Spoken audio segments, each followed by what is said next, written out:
Start class here. All right, good morning, everybody.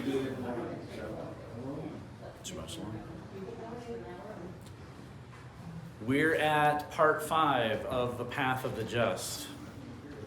Last class we went over abstinence, and kind of funny that typically that word means one thing in Christian circles, but not in Jewish circles. So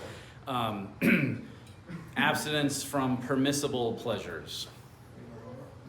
That lands us at step 5 of 9 of Mesilat Yesharim, the Path of the Just. So, purity.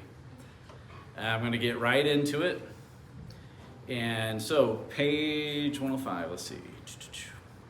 Purity entails corrective measures aimed at the refinement of one's heart and thoughts. This idiom was used by David, who said in Tehillim, Psalms 51:12, "Create for me, O God, a pure heart." The purpose of this virtue is that a person should prevent the evil inclination from influencing his actions. All of his actions should be permeated with knowledge and fear of the Eternal One, and should be free of sin and lustful desire. So purity is a step against the sinful nature, and knowledge and fear of God over sin and lustful desire. Then our passion would be geared towards Him more than, and in place of, depending on the person, their past or weaknesses, etc. So the Ramchal goes on about impure motives serving God, and the worst being those who serve in order to deceive and to receive monetary gain. And again, for me, Balaam comes to mind in that sense. And also those who only serve for the sake of reward in the here and now. Okay, they don't have the faith to trust that it's something to come unseen, and by faith, as the Master talks about storing our riches with God. So there is also the mingling of ulterior motives in which one might serve the Holy One, blessed be He, which he talks about having some of this and some of that. And so pure motives is the way to go, ultimately. So sure, we may get a reward for serving or something here on this side of Eden, but this can't be our main motivation or driving force. Unless you're doing like the mega church model, you're not really in the right business for, making a ton of, loads of money. It's not really like, oh, this is such a moneymaker in most cases. So the Ramchal goes on to say this. He says, I'm not saying that anything less than this will be totally rejected, for the Holy One, blessed be He, does not withhold the reward due to any creature. And He gives payment for one's deeds according to their worth. He says, what I am referring to is the faultless divine service that anyone who truly loves the Eternal One should aspire to. This term should be used only for that service, which is completely pure and directed only to the Eternal, and not to anything else. Any action that falls short of this standard will, to that degree, detract from the quality of its divine service. Okay, so Messiah also teaches something similar in this case, that rewards can be obtained with God in the age to come, and in a way that if they're, if they forego their reward here, that they can obtain it later, kind of keep it in the bank, so to speak. And again, that does require a measure of faith, that one believes that. If you believe you have to have it all here and now, then you may have ulterior motives. So The Ramchal goes on to say, he who serves the eternal truly will not find satisfaction in minimal fulfillment, nor will he be willing to accept silver mixed with dross and tin, i.e., worship that is tainted by impure motives. The only thing that he will find acceptable will be worship that is properly cleansed and purified. At this point, he will be classified as the one who performs a mitzvah, a commandment, as it was originally meant to be done. Right? The true spirit of any commandment, the true intention of it. And about whom our sages of blessed memory have said, whoever performs a mitzvah as it was originally meant to be done will never receive evil tidings. Similarly, they of blessed memory declared, do things for the sake of he who has created them, and speak about them for the sake of heaven. So, yeah, and that's kind of the trick, isn't it? The idea that we're keeping the true intention, God's original intention. And for us as Messianic believers, this is exactly what we see as we plow through the Gospels. We see that Yeshua is citing, he is taking a stance on already existing debates, and we get a lot of answers through that. And sometimes we can even take his approach and apply it elsewhere on other commandments and kind of get the spirit of that commandment there. Because the idea is ultimately that we are not coming up with some unique, clever thing or way to do a commandment, but that ultimately we're connecting with what the Lord had originally intended, which again is the spirit of the law, the what gives it breath, what it was intended for. So we all long for that which is true and pure, and that includes our motives and motivation in which how we connect to our God.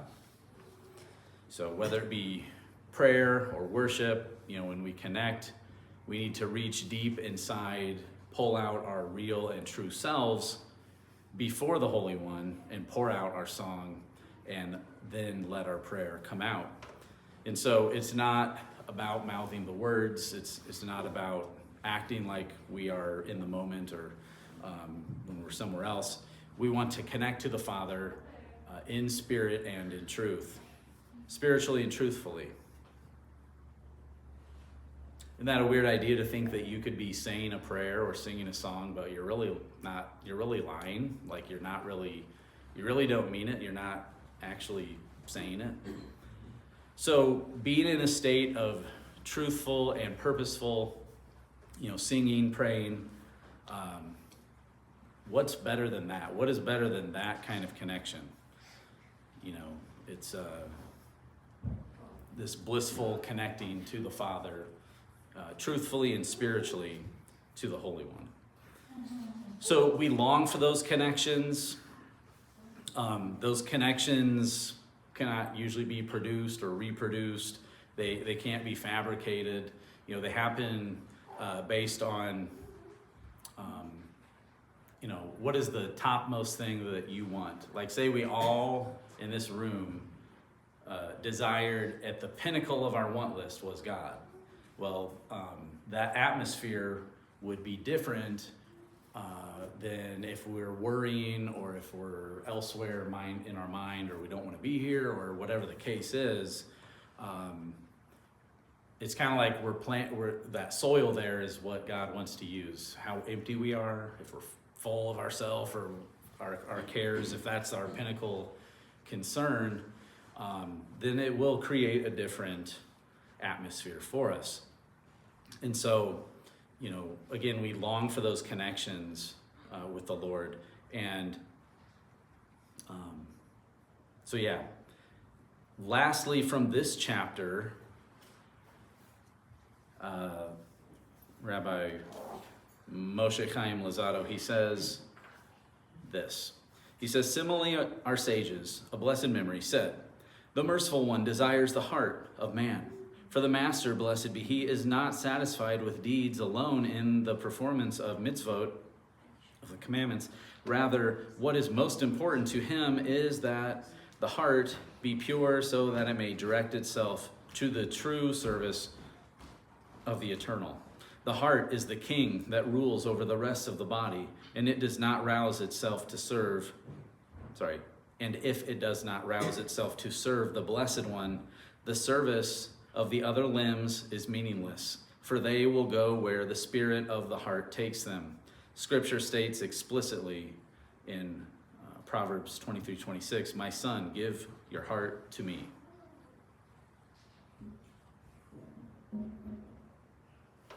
So there are various ways of connection to the Father, to connect to eternity through our Master, in eternal life, and to connect in the moment, here and now, through lyrics, through song, through prayer requests, standing before him in absolute faith and trust. Because ultimately God wants us to want him. He doesn't want to make us want him, and he doesn't force us. He may nudge us and direct us towards him in various ways, but he wants our hearts, the biblical mind, our thoughts, our decisions, our desires. And he wants our attention and our allegiance to him as well. And he wants to protect that which he wants us to protect, the things that he gives to us to take charge of. And, he gives us much to take care of. Sometimes we don't even always realize that, but, even the keeping of the commandments, to take much care in cultivating relationships, whether it's, in the way, in the spirit which we do keep the commandments, even in our feasting and even in our fasting, that we have ultimate focus and intention in all the things that we do.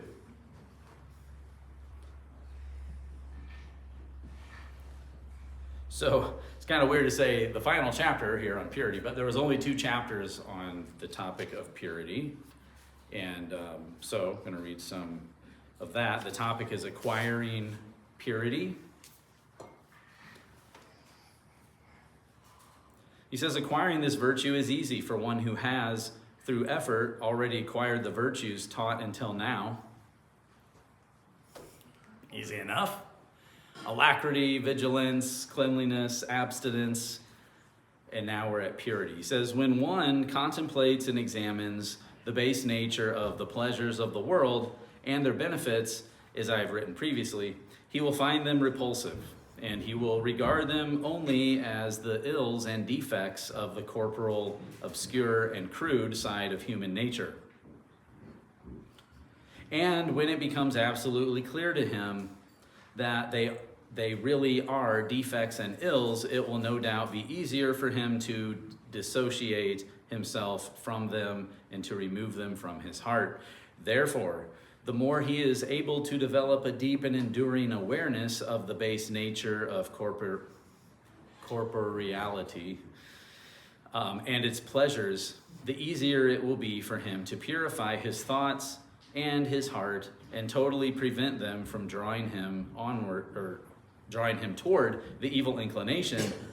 In his actions in relation to the corporeal, he should always behave like one who is being covered by his natural instincts.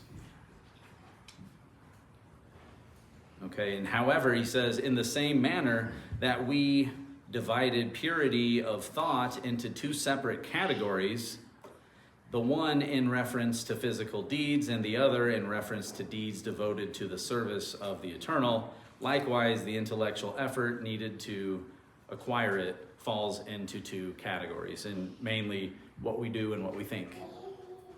Okay, so the Ramchal gets this idea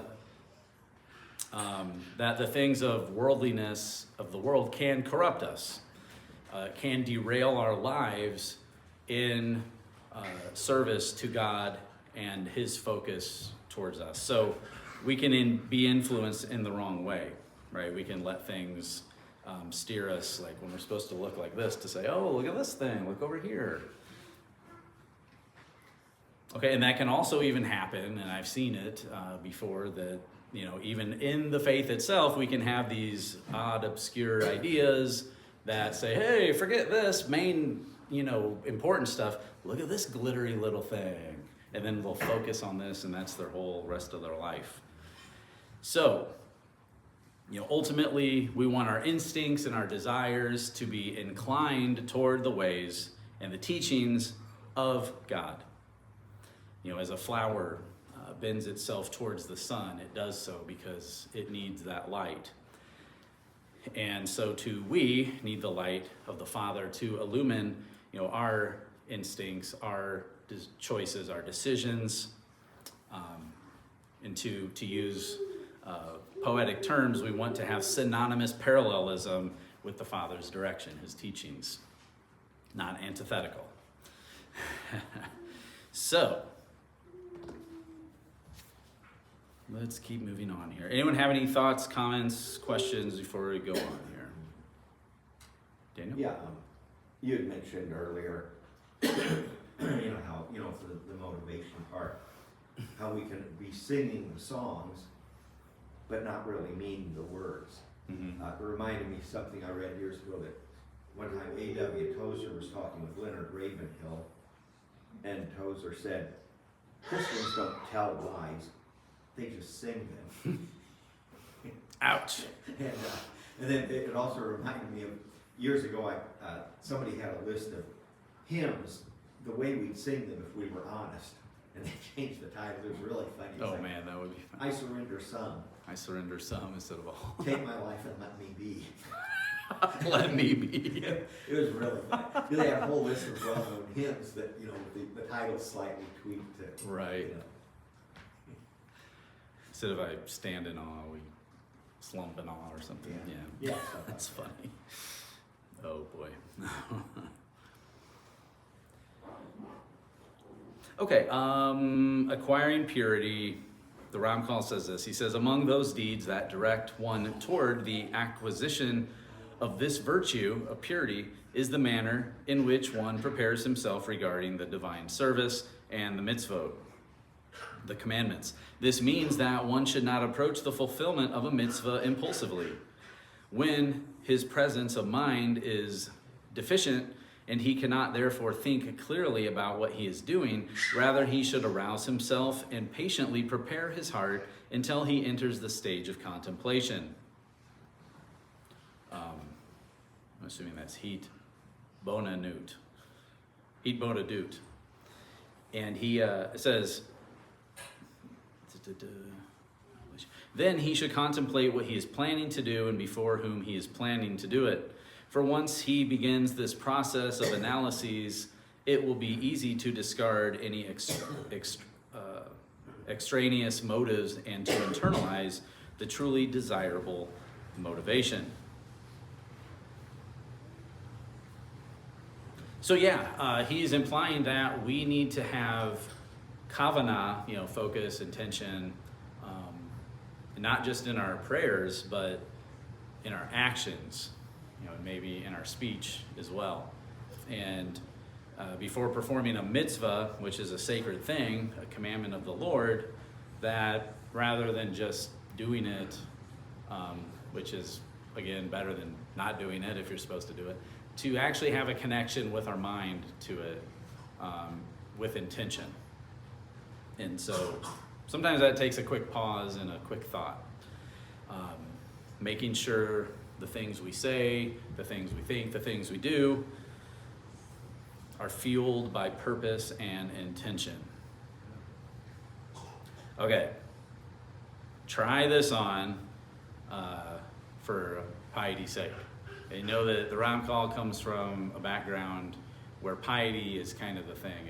It's maybe even see it as one extreme or the other, and he's on one extreme. So he says, let us recall the HaChasidim HaRishonim, the first pious ones, the first Chassids, those who practiced piety in the earlier generations, used to devote 1 hour before their prayers to directing their hearts to the divine service.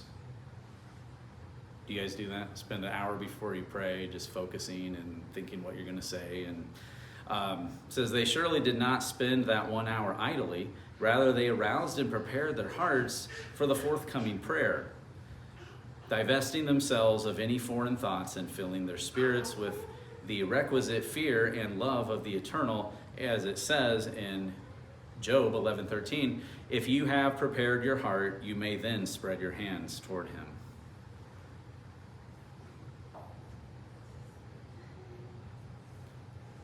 So, question, is it possible to be too pious? Yes, it is. I just gave you the answer. It is possible to be too pious. Is it possible to be not pious enough? Absolutely. So, the question then ultimately is, where does one strike the balance? And yes, that's the ultimate question here, isn't it? The answer is that it depends on what the subject is. I personally don't believe all commandments are created equally. Our Master Yeshua of Nazareth points out that there are weighty matters of the law, and there are also commandments that are called the least of these, the lesser of lesser weight, or lesser consequence even. So striking a balance on how pious one should be is a matter of the Father wanting to see what we will do with said commandment, right? In Genesis 2, the first 3 verses there where it talks about this, about the Sabbath, and it says that he created everything that he had made. And that Hebrew word la'asot, I've mentioned this before, how it makes more sense what is being said instead of just saying it as if it's like a poetic thing. That he created everything for making, meaning God created everything, gave us the ingredients, the ability, and now he wants to see how we're going to do it. He also places the Torah before Israel. He wants to see what they're going to do with it, what kind of investment, what kind of return he's going to get on this. Is it going to be fighting? Is it going to be idolatry? What is it going to be? And that's the same with all of us joined to Israel. Can we go overboard, or will we wax apathetic? And so the idea is that there is a balance somewhere in there. And as Daniel, you've heard our own Daniel mention the idea of majoring in the minors and minoring in the majors, and that's a possibility. We all may know a person or two who kind of does that. It's like there's this one pet thing that they have, and they'll, like I said, they'll go to the grave with it, and that's their main focus. So, piety levels depend. Not all, like I said, mitzvot are created equally. They all serve different functions and have various weight and volume of importance. So, we're on the topic of piety, not obedience. Not a matter of whether we should or not. It's how much piety do we put into something. Because it is possible to major in minors. And on the other side of things, to minor in majors. So do we erase the mitzvah for the sake of our preference? Or do we search it out and desire to strike the balanced scale? These are all questions that we must come to grips with as we grow and mature in the things of godliness and in his plan and what he has planned for us. So, the Ramchal says this. He says, the factors that undermine this virtue of purity are the result of insufficient examination in the aforementioned matters, i.e. lack of awareness regarding the base nature of pleasure, the pursuit of honor, and insufficient preparation for the service of the eternal. So yeah, again, there are all kinds of things that can distract us from purity and everything that would fall under that topic. Ultimately meaning things that can taint us or distract us in the heart, in the mind. So, he closes out this chapter. It says the first 2 factors sway a person's thinking luring him toward other motives, like an adulteress who consorts unfaithfully with other men. These externally oriented motives are called the adultery of the heart. Sounds familiar. As it is written, Numbers 15:39, and you must not be searching, following your heart and your eyes, after which you tend to stray. That's right after the commandment of the tzitzit. Visual reminder. For the tendency of the heart is to stray from the ideal perspective. That is what was meant to cleave to, embracing instead vanities and false appearances. Okay, let me finish this.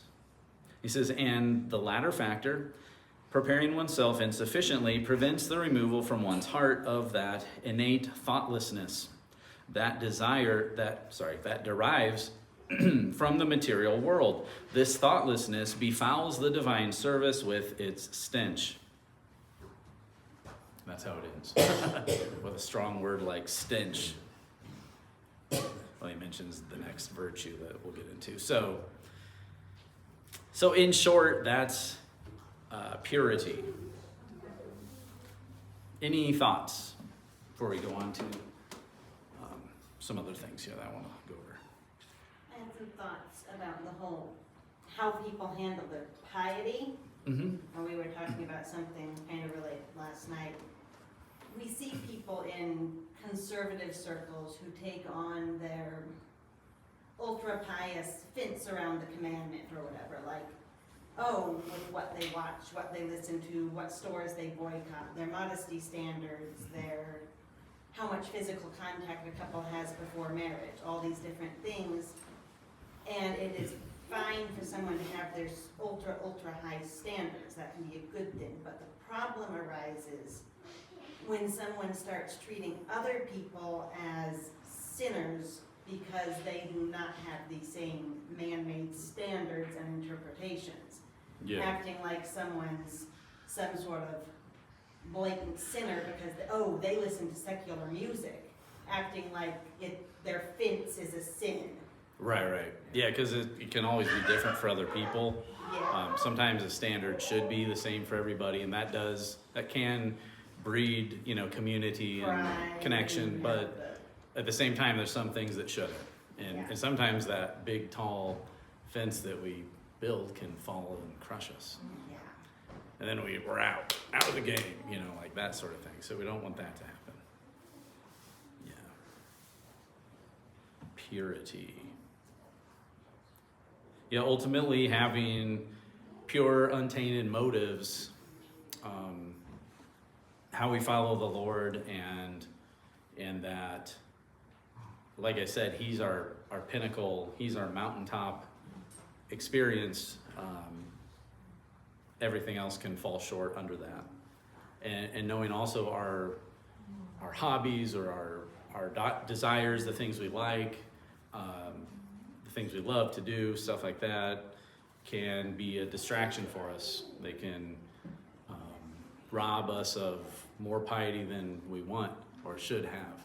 And so that balance of apathy and extreme piety on both sides does need to have a balance. Some things we should be more pious in, some things we should maybe be more balanced. I'm not going to say we should be more on the scale of worldliness and the flesh and lust of the eyes and all that, but sometimes, again, we can suffocate the life out of a commandment by being too pious or too much in a way, like you were saying, that demands that others bow to that interpretation of something as well.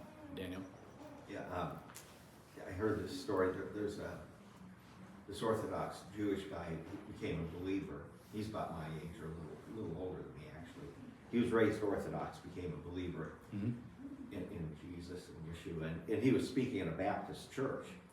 And it was a Baptist church that had real strict rules. Okay. And they had like this big poster that said like 20-some things that a Christian does not do. And it had, like, a Christian does not go to movies, a Christian does not dance, a Christian does not play cards, a Christian does not smoke. Just all these, man-made Right. things, with some of them good ideas, yeah, Mhm. some of that stuff's good, but, he was standing there reading all these things that a Christian does not do, and one of the people came up to him and said, "So you were raised Jewish? I bet it really feels great to be out from under that law, doesn't it?"